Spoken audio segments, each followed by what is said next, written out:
We would like to start year 2 of Rip and Destroy with a ceremony. Not just a ceremony, a canonization. We, Father Mike and Father TJ, you can call us Daddy, do hereby submit for canonization into sainthood Ms. Toady Fields. Yes, demonstrating her heroic virtue as the first person to take the piss out of Gene Simmons on national television during Kiss's first appearance on The Mike Douglas Show, recorded April 29th, 1974, and aired on May 21st, 1974, and who now resides in heaven after her unfortunate passing in 1978, we bestow upon Toady Fields the title of Patron Saint of Rip and Destroy. Long may she rip. Amen. Amen. Rip and Destroy! Hey there, welcome to episode 26 of the Rip and Destroy podcast. I'm Mike. I'm TJ. Speaking of patron saints, 2 weeks ago we did an episode where we went through page by page the zine that we made in 1995 called Rip and Destroy. I don't know if you remember this, but there was one article we talked about doing, and we had the discussion in your mom's kitchen, and you asked if we should do it. And I was kind of like, I don't know. That might have been one step too far. Do you remember what the article was? I do not. Really? I do not know what you're referring to. Yes, please remind me. The article that did not make the cut was you were going to rewrite the Our Father prayer using lyrics from God of Thunder. I was? Yes, you were. I don't remember that at all. Yes. You're like, We should do a We should have prayer. did that. Issue 2, maybe. Yeah, for sure. Okay. Yeah. Well, before we get into what we're going to talk about today, and what we're going to talk about today is some of the bands that have been influenced by Kiss, not musically, but theatrically through, really cool stage shows and things of that nature. But before we get into that, little housekeeping. What's on your mind? I just have one correction to make, and that is to episode 24, our VHS episode. I said that on the confidential behind the scenes footage, some of the interview footage and whatnot. Bruce complained that Gene Simmons got peanut butter in the cream cheese. I misremembered that, and actually he complained about Gene getting jelly in the cream cheese. So I just wanted to make that correction. Did not want to misrepresent the reason that Bruce got kicked out of Kiss. So. Well, yeah. And I just, and I do want to mention that, whenever we make a correction, like nobody is calling us out on this shit. Like, this is actually usually us admitting our faults. So, just so you guys know that we are on the up and up, we are the ones who actually usually catch our mistakes. So, once again, just wanted to properly represent Kistery there with jelly and not peanut butter. Thank you. well, here's the thing. You would honestly think that after 31 years, Gene would just get over it, right? But he hasn't. He hasn't. I'm not going to get ahead of myself, but Uh-oh. stick around and I will show you. I have proof that he's not over it yet. Oh, no. We'll get Okay. there.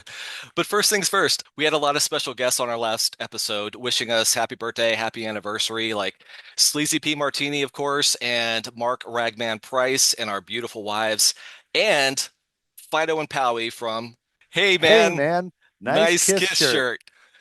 I just wanted to point out real quick throughout the episode, we thanked everybody who stopped by, like Sleazy and Ragman, and of course our wives did not thank Fido and Powie. The reason that didn't happen is because their footage came in after we had already recorded. So Mhm. we want to take the time right now to just send a huge, huge thank you because that was super kick-ass, Mhm. and we appreciate every last drop of it. Absolutely. And we also appreciate the fact that there's so much synergy and synchronization between our two pod shows. And they talked a lot about our anniversary episode on their recent episode, which I believe was episode 69, dude. Nice.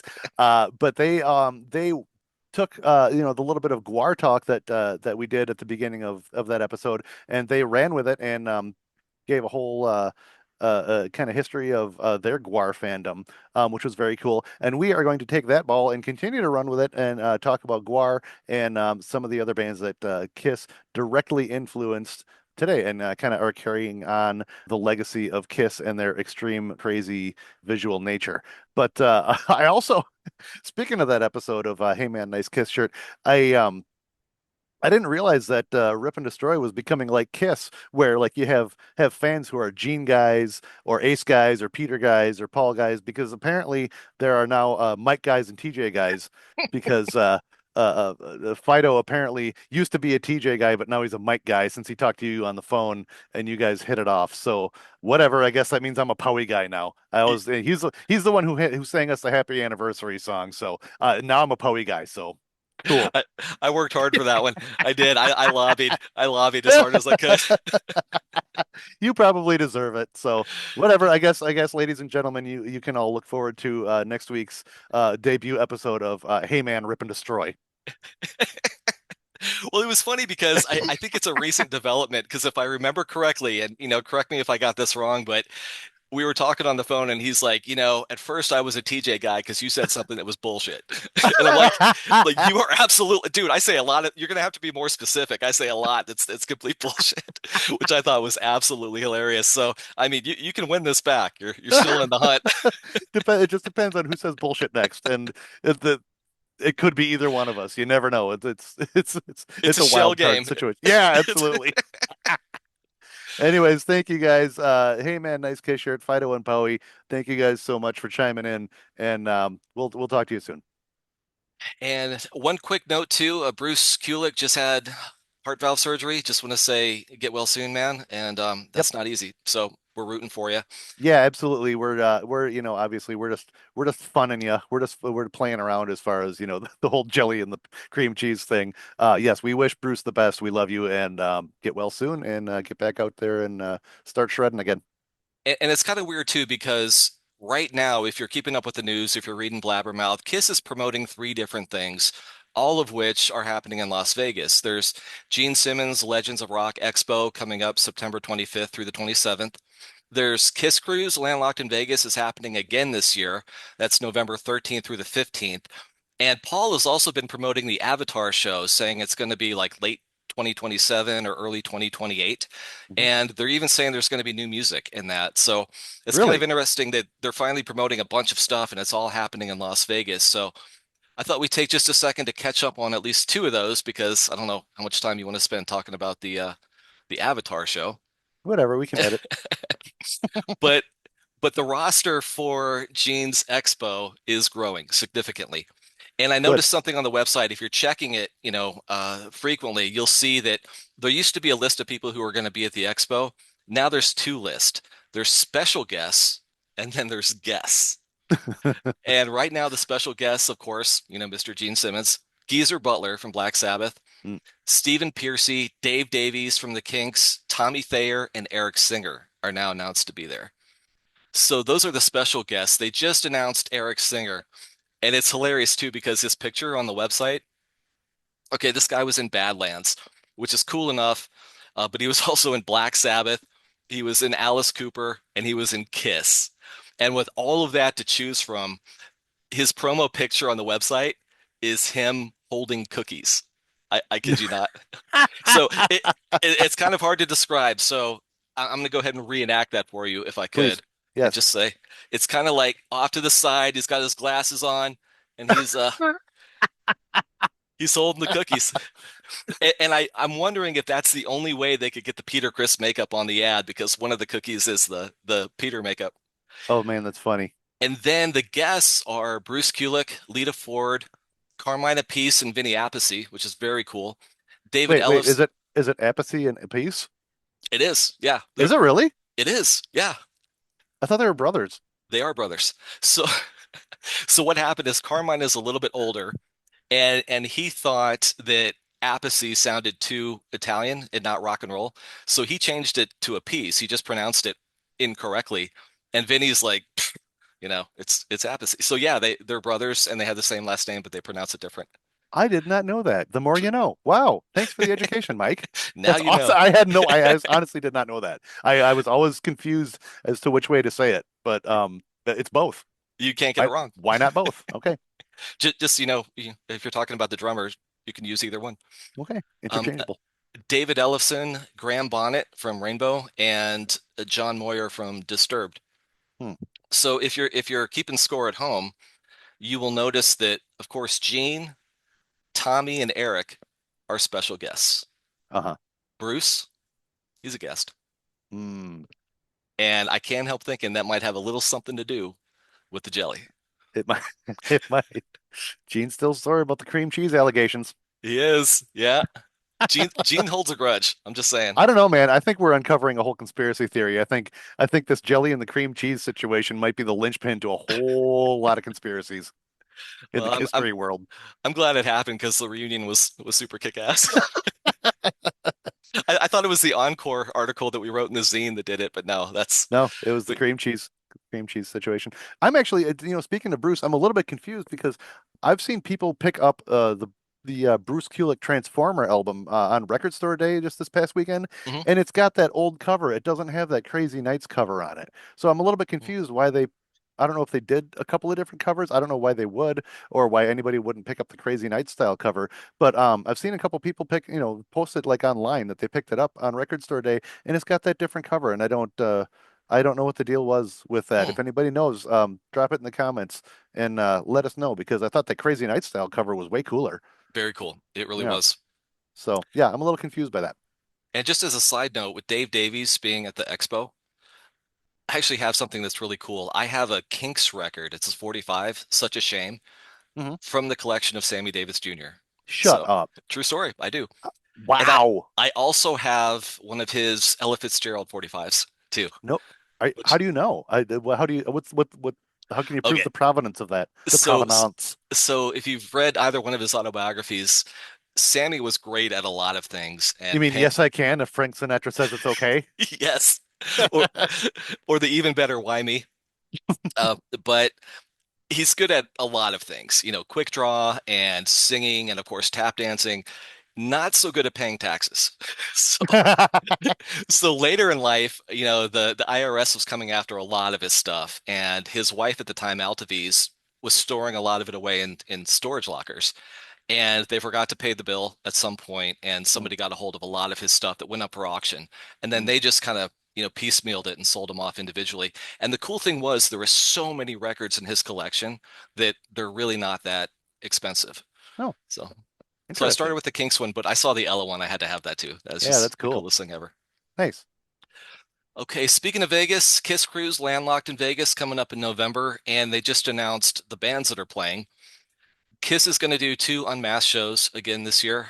Night Ranger, Slaughter, Faster Pussycat, Keel, Quarantine, Chris Jericho's cover band, Mhm. Ace's band is going to play.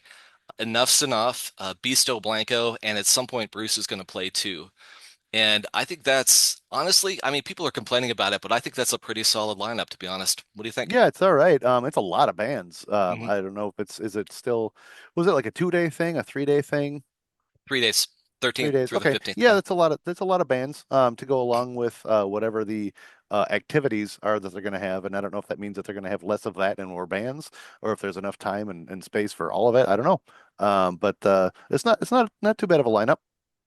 Yeah, I think there's still time in there to make Brussels sprouts or learn how to throw guitar picks. Yeah, yeah, I'm sure there is. Yeah.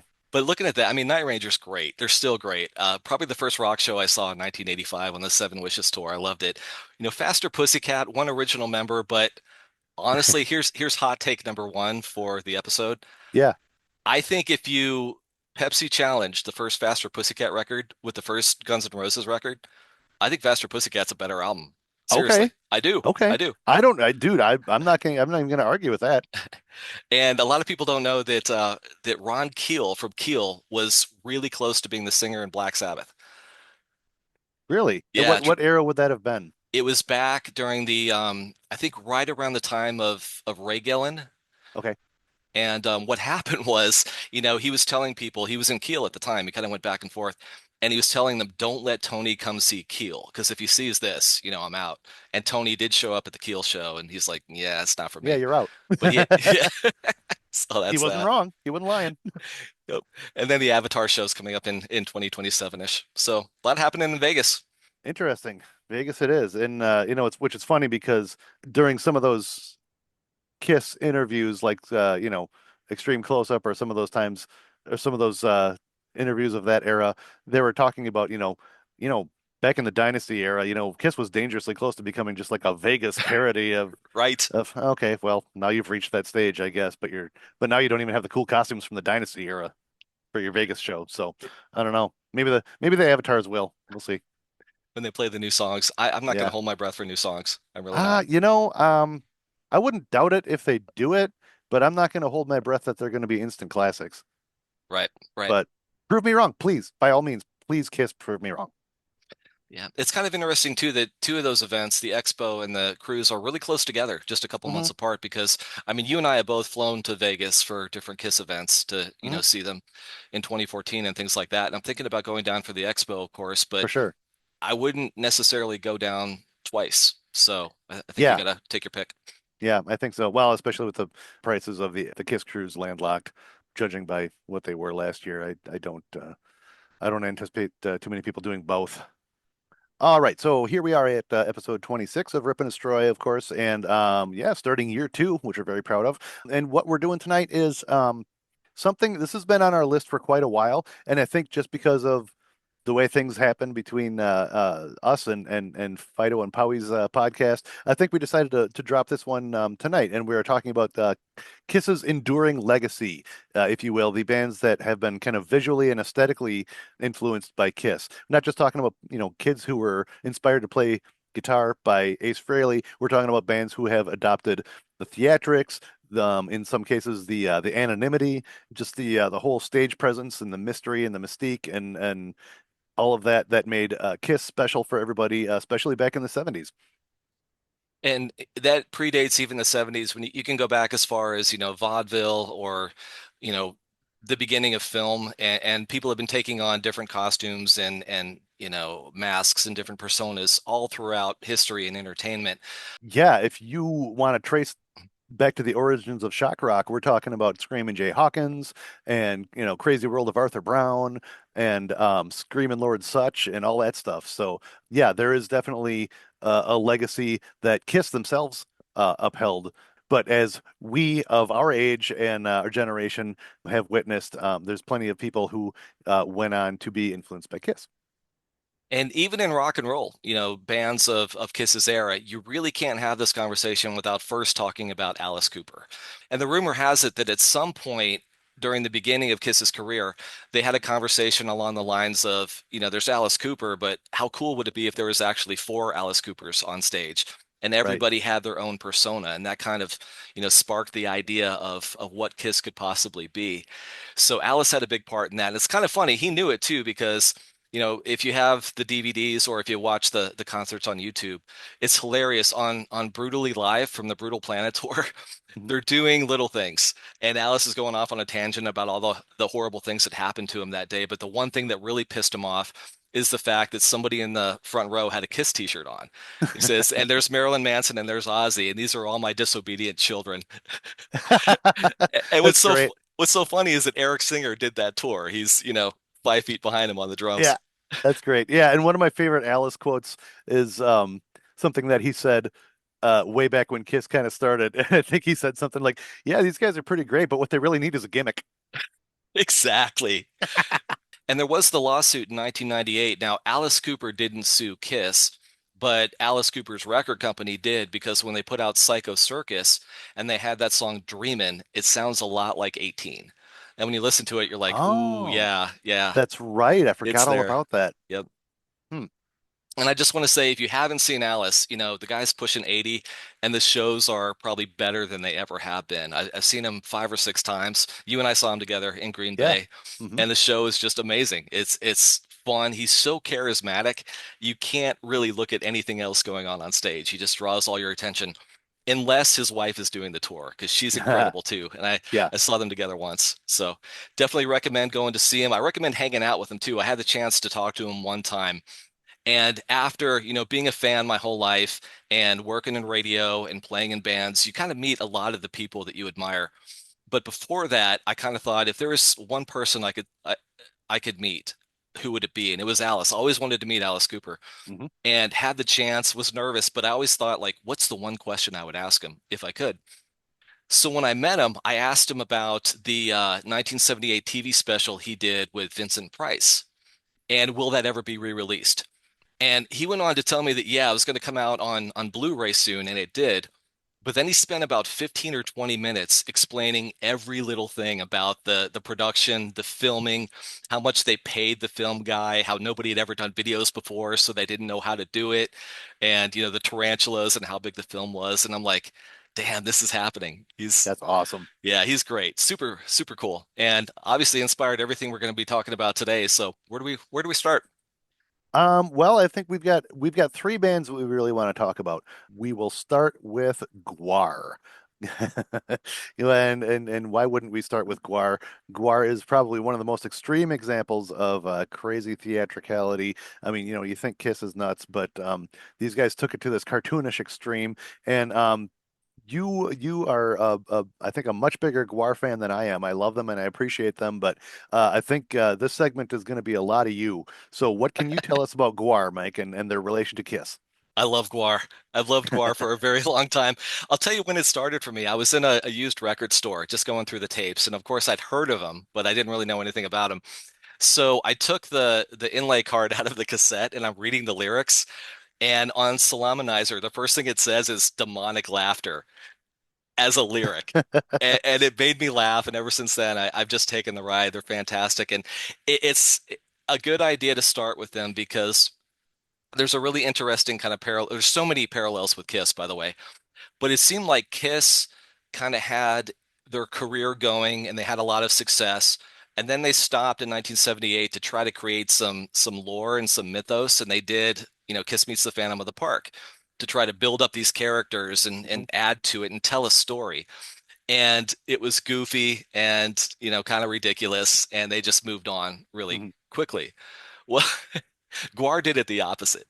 They pretty much made an entire career out of Kiss Meets the Phantom of the Park because it's all been, mythos and lore and comic books and storylines and whatever's happening in the news that day, be it, politics or, Michael Jackson or anybody. Mhm. It's anybody can be disemboweled on Gwar's stage and probably has. And it's really been amazing, but it's been kind of campy and kind of fun at the same time. Just like, when you really enjoy Phantom of the Park, it's like being a Gwar fan, and it's backwards. And like Kiss, they had distinct personas. There's been a lot of people in and out of the band. Sometimes they'll pick up a persona that was there before them, like Beefcake the Mighty, Mhm. or sometimes they'll create a whole new one, and then of course create some reason why the last one left and why this one's where they are. And the merchandise is a big parallel too, because Gwar being artists, it's really an art collective more than it is a band. Right. Because they create the costumes and the comics and the storylines. And so the merchandise is really incredible. And that's a good parallel. But the biggest one is the live show. These are two bands that you really can't take the ride until you see them live and you have the live experience. Mhm. I think there's a reason why Kiss didn't really take off until Alive came out. And people started to put the pieces together and they heard the explosions and the crowd and whatnot. And they're like, man, I want to be a part of that. And when you see a Gwar show, it's unlike anything you've ever experienced in your whole entire life. And you pretty much decide right there that you will never miss another Gwar show again, because you have no idea what the hell's going to happen. I mean, the second time I saw them on the night of the dawn of the day of the Penguins tour, I had no idea that there was going to be penguins, and then bigger penguins, and then a giant penguin, and the battle that ensued. It was really incredible.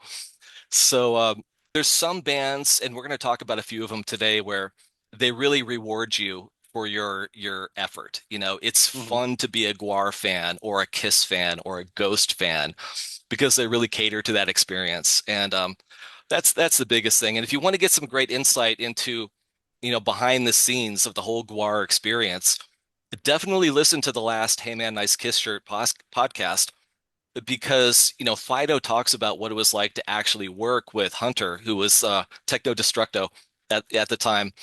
And I guess doing roadie work for them and being a runner, they started at like 10 o'clock in the morning and pretty much went straight until 2 o'clock in the morning. Just the building the production and making sure that the blood was where it needed to be and the costumes and whatnot. So there was some really cool insight on that. And I texted him about that later because I was kind of jealous. I'm like, damn, man, you got to hang out with Techno. And I said the closest I ever came was once when Slimenstra Hyman came running out of the bathroom and she slammed into me. Like that's the closest I got to hanging out with Gwar. Apparently, she lost her purse and she was looking for it. That's the closest I ever got to hanging out with them, so that was really cool. Awesome.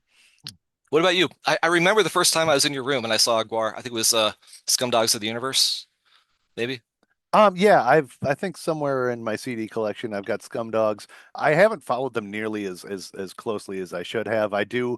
There's always people who say, "Oh, Kiss is all image and their music sucks," and you could probably say that for a lot of different bands. Gwar, I mean, I genuinely dig their music, but again, that's like you kind of said, that's not 100% what you experience Gwar for. Right. Um, but I do enjoy their songs. A lot of them are pretty funny. I like I like the heaviness of it and the absurdity and the comedy. I unfortunately have never seen Gwar, and that is Okay. a big black mark on my record. I don't blame Powie for being a Mike guy because I've never seen Gwar. Even though we're here in Wisconsin and they play Milwaukee every Halloween, and I've never gone. And in fact, just a couple of weeks ago, I missed them right up in Green Bay. It's only an hour away from me. Mm. But in my defense, I had just spent the weekend in Chicago. Seeing a show the night before, I had gotten home from Chicago at 5 o'clock. I did not want to turn around and go right back up to Green Bay for a Gwar show. Unfortunately, I was too wiped out. So you know, fuck me. I've missed Guar every time they've been nearby, and I do really regret that and feel like I have missed out. But they're still kicking, so I think there's still a chance. But no, I dig and appreciate Guar. I remember seeing Guar. Oh God, what was it? I think it was in one of those daytime talk shows, like Sally Jesse Raphael Yes. or something. Was that the one? Yeah. And the funniest thing about it was the audience could not tell that they were supposed to be funny.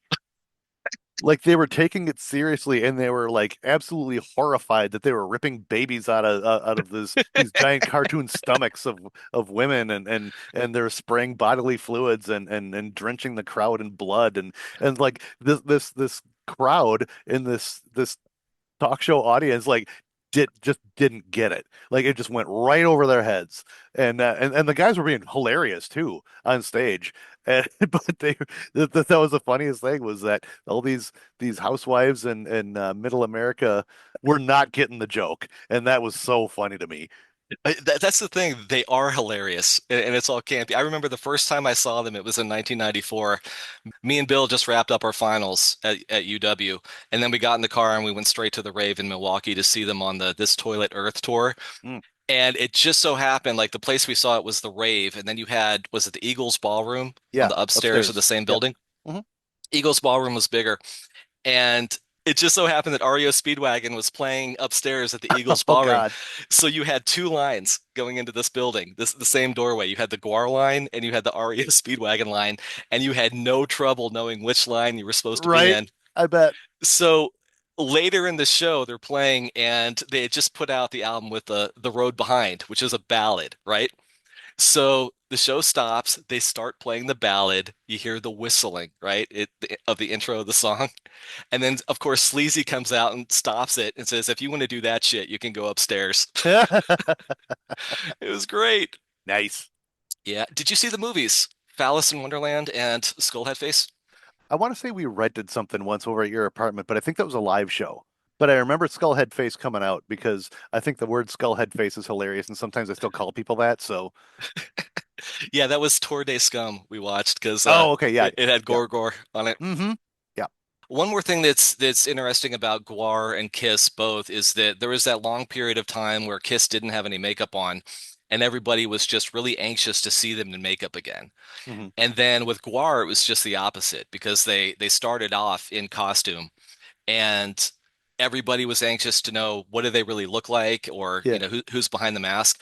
And the novelty for Gwar was not them putting the costumes back on. It was the few times where they actually took the costume off. Like there was ex-cops where they yep, took on different personas. And there was the Dave Brockie Experience, which was three mm-hmm, of the guys from Gwar, and they put out two albums. They're absolutely amazing. And they would do a lot of Gwar stuff live too, but of course, no costumes. And then there was ROG, which is Gwar backwards. So sometimes when they play their barbecues and stuff like that, they would do the shows out of costume, which is really sure. cool. And there's one on YouTube that's definitely worth checking out. It's Gwar playing a show somewhere overseas. And it just so happens, speaking of Dave Brockie, it just so happens that he was sick. He had food poisoning. He'd been throwing up all day. He was jet lagged. They lost his luggage.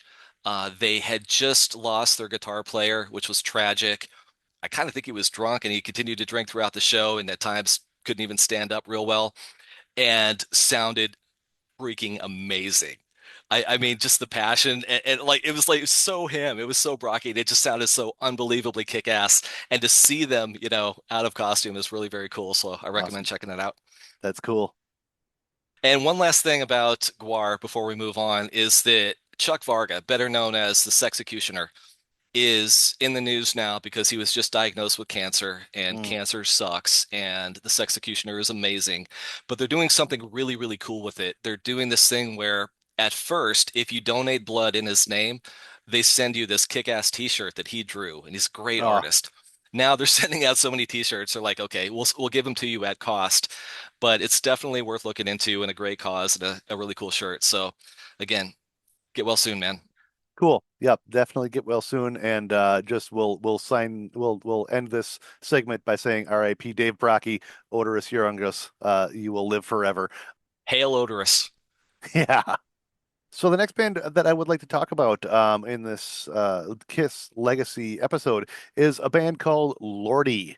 Lordi, Lordi, and I don't know, you may or may not have heard of them, especially if you're in America, because I think they're a whole lot bigger in Europe. Lordi is a Finnish band fronted by a man known as Mr. Lordi. Believe it or not, his true identity is known. He's kind of the mastermind behind the whole thing. He actually, I believe, designs and or makes even the costumes that they wear. Now, Lordy kind of exists in the middle of this kind of Venn diagram, if you will, where there's Kiss, there's Gwar, there's Ghost, and there's maybe a little Rob Zombie, and you mix them all together and you get Lordy. So, like costume wise, they're somewhere between Kiss and Gwar. They're kind of like Kiss with kind of some armor and stuff, but they're also more, they have like monster masks and they have a little like way too many spikes and they're kind of foamy as opposed to leather and metal, but they're not as extreme as Gwar. So they're kind of somewhere in between. Musically, they're kind of somewhere between Gwar and Ghost, where they're heavy. And they're rocking, but they're also a little bit poppy, and they use some keyboards and stuff.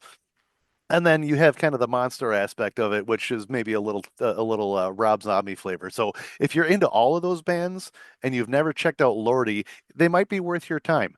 So just a quick history. So Lordi started out in 1992, but they kind of struggled for quite a few years. They didn't really take off until 2002 with their first hit single called "Would You Love a Monster Man." In the 90s, when they started, they had recorded some demos.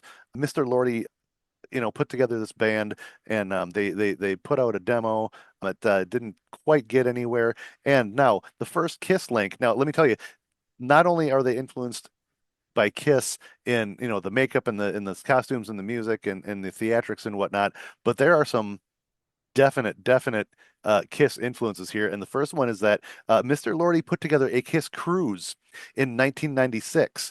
It probably, I don't think it was like a big ocean liner or anything like what Kiss is doing. A small cruise for like Kiss fans, almost like Kiss fans put together the Kiss Expos Yeah. before Kiss did it themselves. Okay. And he put together this Kiss cruise that just went from like Finland to Sweden.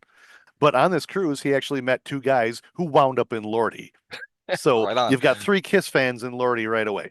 And then one of those guys eventually left and was replaced by another, I think it was the bassist, I believe. He left and was replaced by another guy who Mr. Lordi met through Kiss Army Finland, like the Kiss Army fan club over in Finland. So definite Kiss fans right out of the gate. Then they came out with their first album called Get Heavy.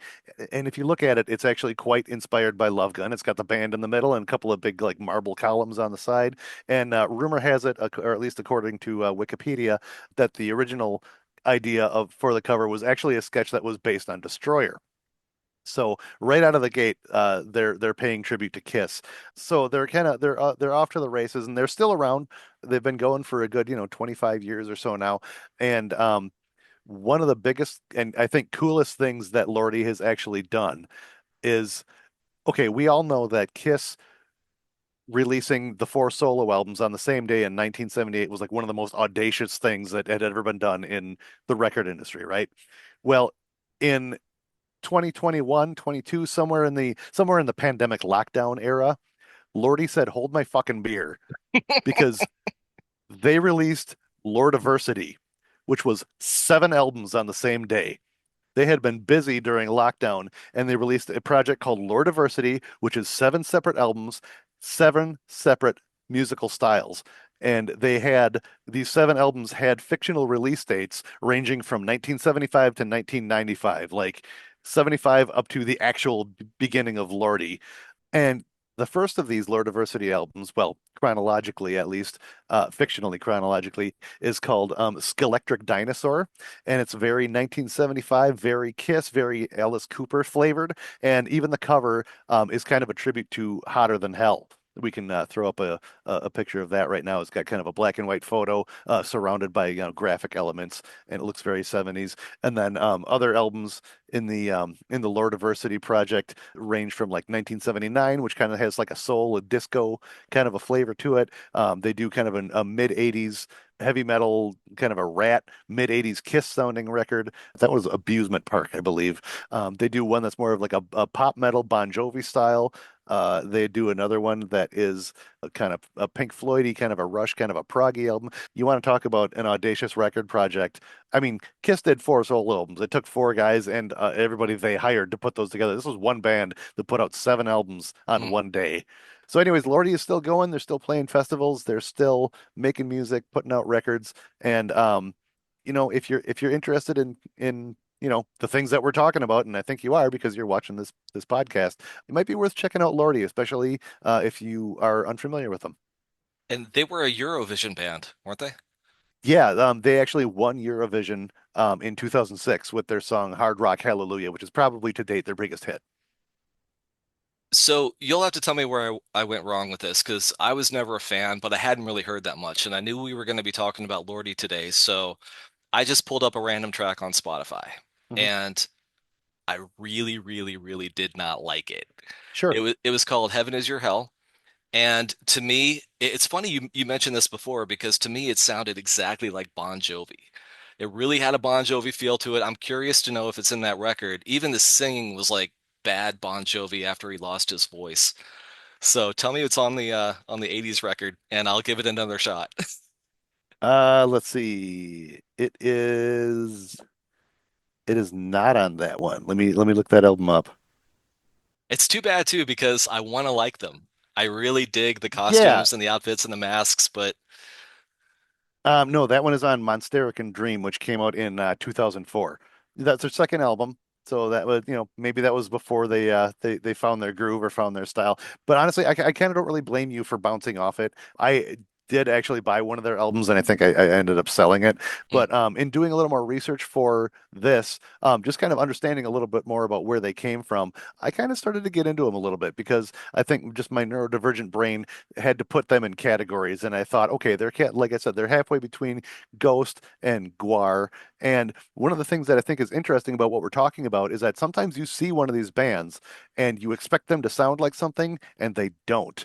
And that throws you for a loop, and then you might bounce off them. But I think once you start to maybe kind of get into them for what they are, and maybe understand a little bit more about where they came from, then I think sometimes they can grow on you. And I think Lordi is starting to grow on me because you're right. I wasn't a huge fan of Lordi, but when I started to kind of dig a little deeper, I think I'm giving him another chance.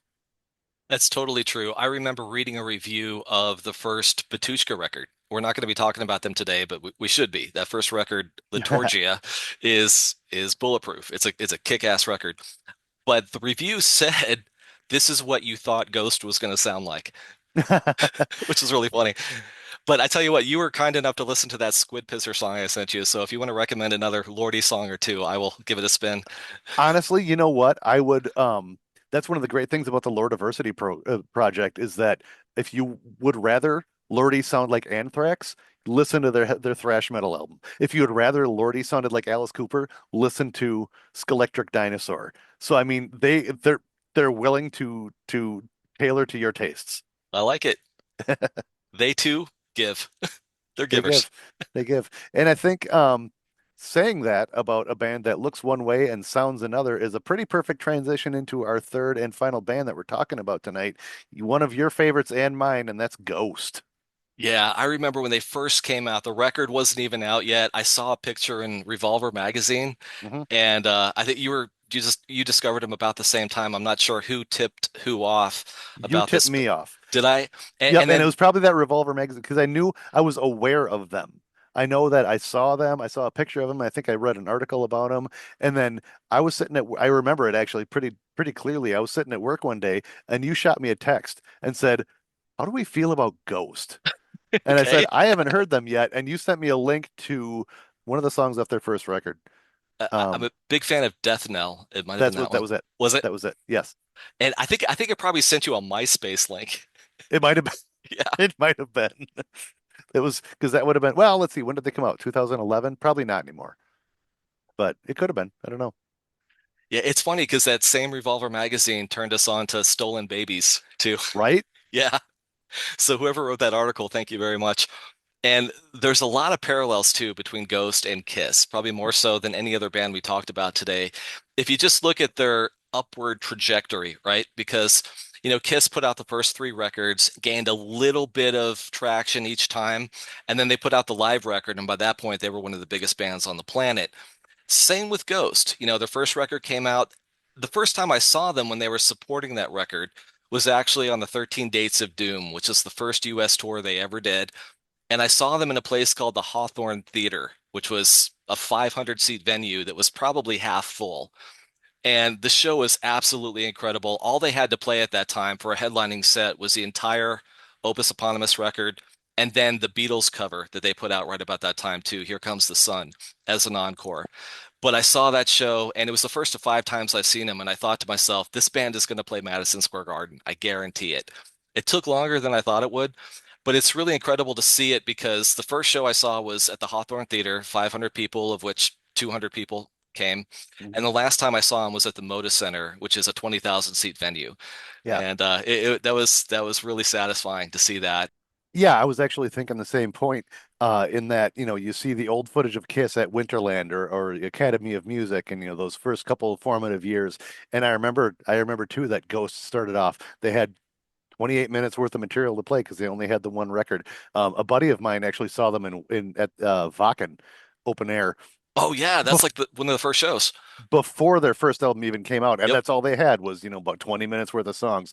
But yeah, they were playing small venues. I saw them on the Infestissimum tour, and they played Turner Hall in Milwaukee, which is maybe maybe 1,000 people. It's a pretty small room. It's a very charming, rickety old room. I've also seen Dweezil Zappa there and a couple Mm. other great bands, but it's not a huge place. And then the next time I saw them a couple years later was at Tinley Park in near Chicago at the amphitheater opening for Iron Maiden. So we've definitely been charting their upward trajectory, and they've only gotten huger and huger. As you can see if you watch, the Right Here, Right Now concert film, which is fantastic. You can see that they're just, I mean, they're taking on the world and they're killing it. Yeah, they really are. And the show is a blast because even in the early days, like the first four times I saw them, they were at smaller venues. The second time when I saw them on the Infesta Subom tour, it was at the Wonder Ballroom in Portland, and I got there late. I think one or two bands had already played, and I literally just walked up to the front row. I mean, there wasn't like a big surge to get up there. There wasn't a Mhm. huge crowd. And it was a kick-ass show because Papa 2 was just terrifying. I Yeah, was right up there and, right next to the blue eye and right in front of the drummer. Now there's been a lot of people in and out of the band, but that drummer in particular who had done a couple tours was absolutely incredible. I just really loved watching him play, and I didn't think he'd even notice because he had the yeah, mask on and the robe at the time. But apparently he did because after the show, he pointed me out and threw me a drumstick, which is nice. really cool. But yeah, like you said, upward trajectory there. And I think third and fourth time I saw them on the Meliora tour, there was Black to the Future and then Pope Star, both at the Roseland Theater, 1,400 seaters. And they were sold out, but it was still just, a relatively small venue. But the Yeah. shows, though, I wanted to mention this right when you get there. as soon as you walk in the door, you smell the incense. All the roadies were wearing black suits because they're part of the ministry, right? And they Right. have the choral music going on, and it's just creepy and it's just an experience. Love it. Yeah, and one of the very Kiss-like things that they have done, obviously, is for the most part maintain their anonymity. Now, obviously, we all realize that Tobias Forge is the various papas throughout the years. He kind of came out in public, and that hasn't dulled any of the mystique or the fun of the Papa character or the Cardinal Copia or whoever he may be for whichever album and tour he's doing. But what I thought was really cool about their anonymity was that there was always rumors about who was in the band, and supposedly the members were like interchangeable. They're from Sweden, right? So there was rumors that like there's a lot of them were like Swedish death metal and black metal guys. So they would say like, oh, I think like the guitar player from Watain is in Ghost, Or but then Opeth, or Opeth too. Opeth or Yeah. something. But then Ghost and Opeth would be playing separate shows on the same night. Mhm. So you're like, well, okay, that doesn't make sense. But it might also be true because supposedly they could rotate members all the time. And judging by just the look of the band over several tours, they do switch members up a lot. Mhm. And I have a feeling that there is kind of like I don't know for sure, but I have a feeling that there is kind of a large roster of Ghost musicians that Tobias can pull from at any time. However, I do know that their lead guitar player currently is one of the guys from Opeth, and he's killing it. Yeah, he is. I really, really enjoy his addition to the band.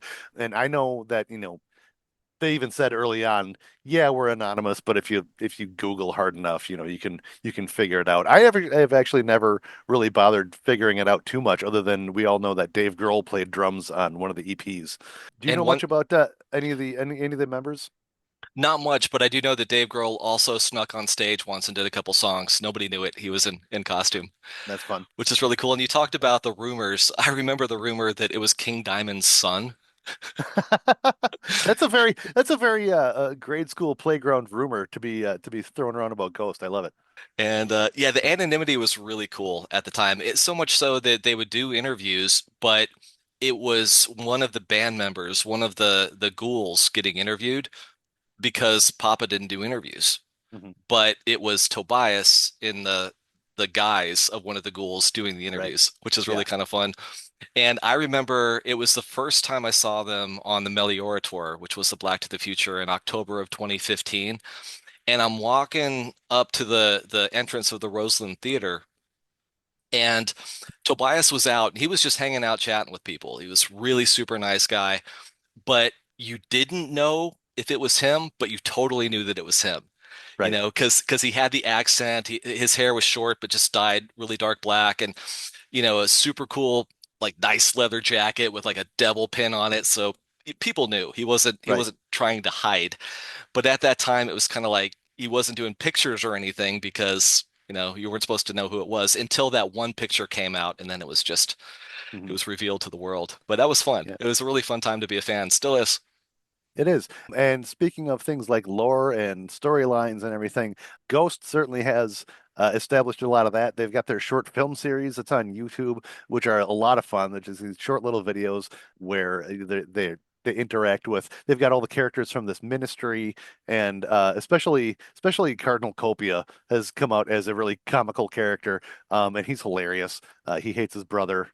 Papa Five or whatever, and it's just Yeah. some of the goofy things that they've done on their little YouTube shorts has been a lot of fun in establishing some lore. And then they brought that into the right here, right now concert film, where that kind of culminated in a storyline where sadly Sister Imperator passed away. But she, much like Obi-Wan and Yoda, live on in in kind of a force ghost a fashion along with Papa Nihil until they bring him back on stage Yeah. with a defibrillator so he can play his saxophone solo.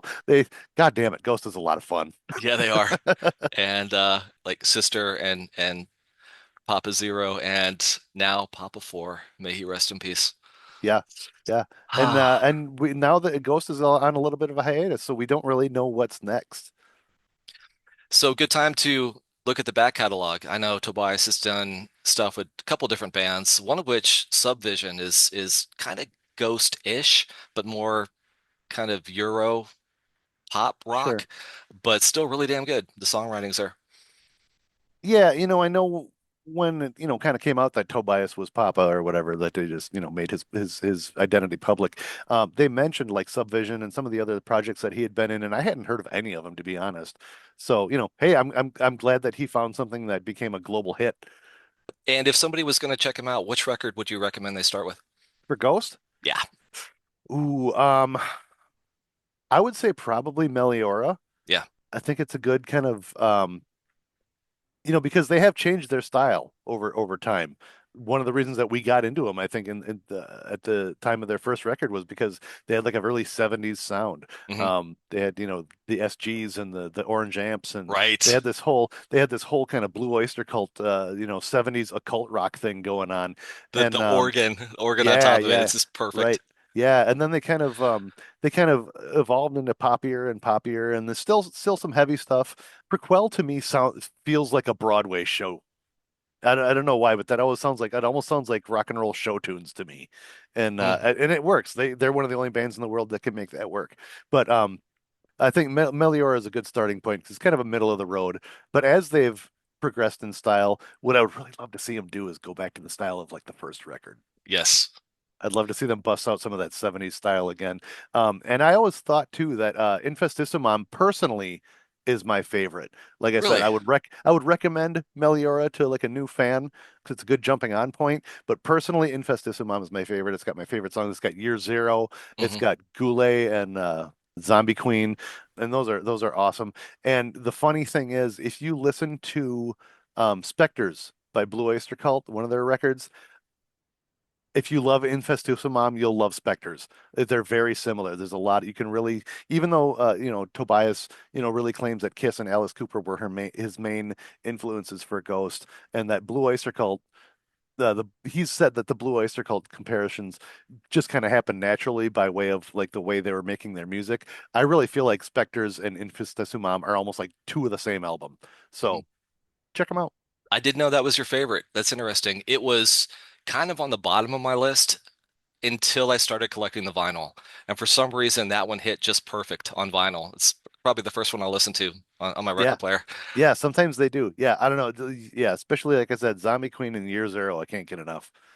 We should definitely revisit this in the future. There's a million and one different bands that we could talk about, but what are some honorable mentions this time out that we could revisit later? Yeah, there's definitely, I mean, if you just want to talk about bands that are under masks or put on makeup or crazy costumes or whatever, I mean, there's a million of them. We could really get into the weeds if we wanted to.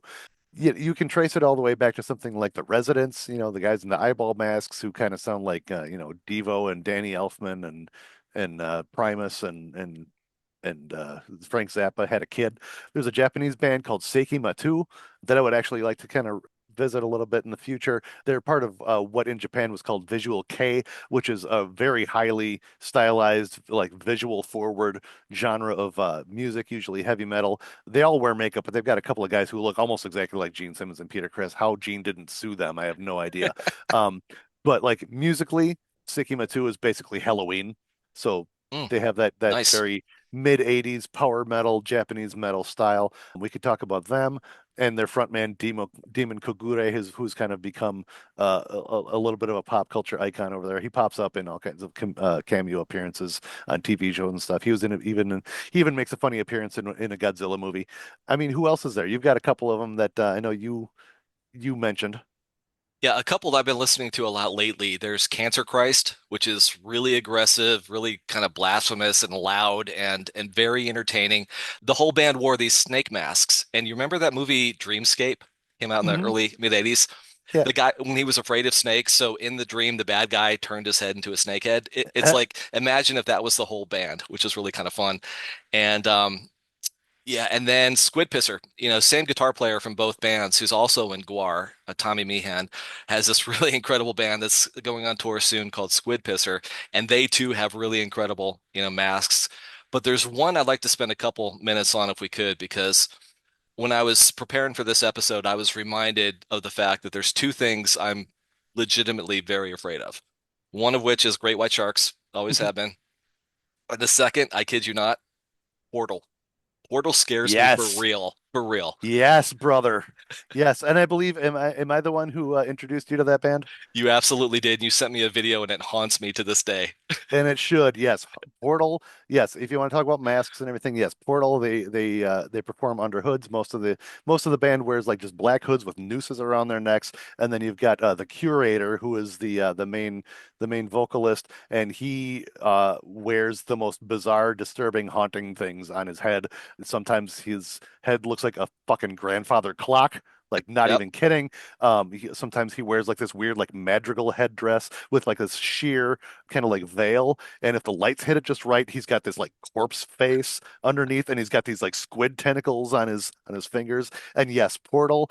I don't care how much you love death metal. Portal is the scariest goddamn band I have ever heard in my life, and I love them. Yes. Agreed. There are there are Portal songs that are so unsettling that they will make you sick to your stomach, and I'm not kidding. Mhm. But I love that band. They're dissonant and scary and weird, and nobody knows who they are. They're Australian, we know that, and they're scary AF. It's that same feeling when you go on a roller coaster and it kicks your ass Uh-huh. and you get out and you're like, let's do that again. Totally. So Yeah, yeah, that video that I sent you was for the song Curtain, which sounds like a weird title, and it is. But yeah, that video looks like David Lynch made a German expressionist film. And it's amazing. And I've got some of their vinyl too, man. I'm in on Portal. because when you have a nightmare, you're not dreaming about like a monster. You're dreaming about somebody with a clock for a head. Yeah. It's perfect nightmare fuel. You really are. So Absolutely. And there's other bands that we could talk about. We could talk about Slipknot. We could talk about Mudvayne or whoever, all mayhem. these mayhem to a point, yeah. But like I said, I don't want to get too far into it because otherwise we're going to end up having to talk about Sleep Token, and I do not fucking want to do that. It's about time to wrap it up. Thank you, I ladies and think it's gentlemen. about time. Yeah, let's call that a night before we get into that. Before we do, though, please remind people where they can get their hands on an actual copy of the Rip and Destroy fanzine. You can get a copy of Rip and Destroy #1, which is reprinted now as a special podcast anniversary edition, like we mentioned last time. I'll put a link down in the description. It's a MagCloud publication, which means it's a print on demand. You order it up, they make one up fresh for you and send it off to your house. So I will link that in the description. Otherwise, you can always get a hold of us at Rip and Destroy Podcast at gmail.com. Check us out on Instagram at Rip and Destroy Podcast. Otherwise, yeah, do the like and subscribe thing here on YouTube and Spotify. Thanks for tuning in. We'll see you next time. If we're not under a mask. Kill the power, Phil. Kill the power.